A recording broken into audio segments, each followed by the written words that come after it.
নাথের বিরুদ্ধে আমরা জানাই ধিক্কার। বিধানসভায় মন্ত্রী রতন নাথের ফাঁসি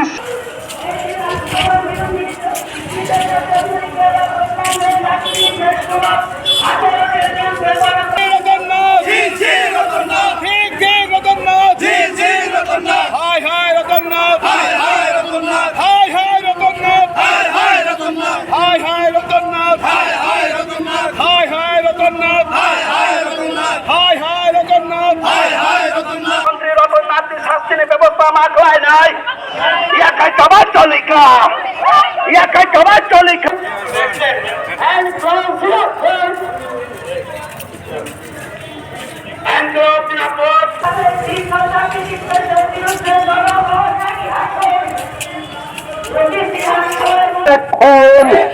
ইনকলাব জিন্দাবাদ ইনকলাব জিন্দাবাদ